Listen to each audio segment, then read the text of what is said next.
テスト映像でございます。よろしくお願いいたします。안녕하세요。나르보라입니다。 일제시대 일본군 소속 조선인 군인들이 몇 명이 있었는지 알아봅시다. 1938년에 지원병 제도가 실시된 이후 1938년에서 1943년까지 총 지원자 수 70여만 명, 채용 입소자 수 2만여 명, 채용 조건 신체 건강한 자, 범죄전과 없는 자, 공산주의자 제외, 가족 중에 범죄자 발갱이 있을 경우도 제외, 죽어도 일본군이 되고 싶다며 혈서까지 써서 제출하는 게 유행했을 정도. 1945년 종전까지 정식 군인과 지원자 그리고 군무원 합쳐 총 24만여 명의 조선인 일본군이 있었다는 공식 기록이 있군요. 참고로 대만은 20여만 명. 대만보다도 많은 숫자. 하지만 알려진 반일 독립운동자인지 뭔지 하는 자들의 숫자는 기껏해야 몇십 명에서 몇백여 명 정도. 즉 일제시대는 지금의 대만보다도 진일 국가였음이 수치상으로 드러나는데요. 하지만 어째서 이런 진일 국가였던 한국이 반일 국가가 되었는지 알아봅시다. 아마도 이승만 정권 시절 명백한 일본의 전쟁 협력국인 한국이 일본과 함께 책임자 처벌 전쟁 배상금 등 책임 회피를 위해 그리고 공산주의자들이 넘치는 한국의 위험한 상황, 안보 권력 확보 등 여러 요인이 있었다고 봅니다. 일본과의 선을 확실히 그어놓음으로써 책임도 회피하고 미국의 지원을 얻어내기 위해 당시에 반일을 선택했다고 봅니다. 그래서 얼마 있지도 않은 있었는지 없었는지도 모를 이런 독립운동가란 어리석은 무리들을 찬양하고 영웅화하기 시작합니다. 러시아가 일본을 교란하기 위해 만든 상해 임시정부도 아마 이승만 정권에서 많이 띄워준 걸로 아는데요.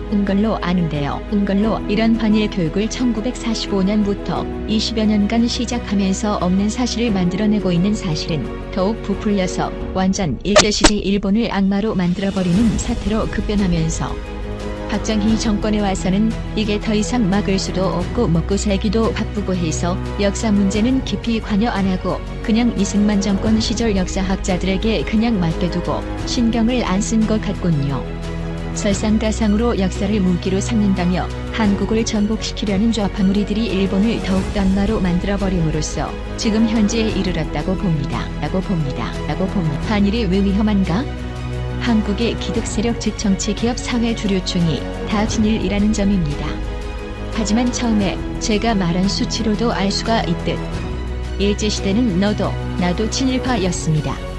일본에 아무런 감정도 없었고 오히려 지금의 대만처럼 일본을 좋아하고 내 나라라고 생각한 시절이죠.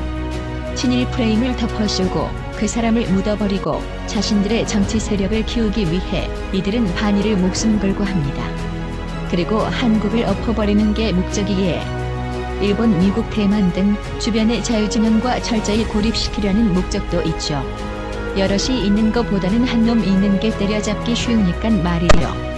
웃긴 건 진일파 타령하며 공격하는 빨갱이 무리들, 그들 부모들도 알고 보면 일제시대 진일파란 점입니다. 박정희 대통령 진일파라 욕하죠. 일본군 장교라며 우파란 사람들은 이 사실을 숨기려 하고 좌파들은 공격합니다. 너도 나도 진일파였다고요. 우파란 사람들아. 숨기지 마시고 드러내놓으세요. 니들 애미 애비도 다 진일파였어 이 사람들아. 라고 하면 해결될 문제를 왜 숨기십니까? 왜 반일을 하세요? 뭐가 부끄러우십니까? 일본이 무슨 그리 큰 나쁜 짓을 했나요? 유럽의 서구 열강 제국들처럼 마구잡이 학살이라도 하던가요? 이젠 어리석은 반일은 그만둡시다. 지겹습니다. 하고 싶으면 혼자 하다가 그냥 죽으세요. 시청해주셔서 감사합니다. 혼자 하다가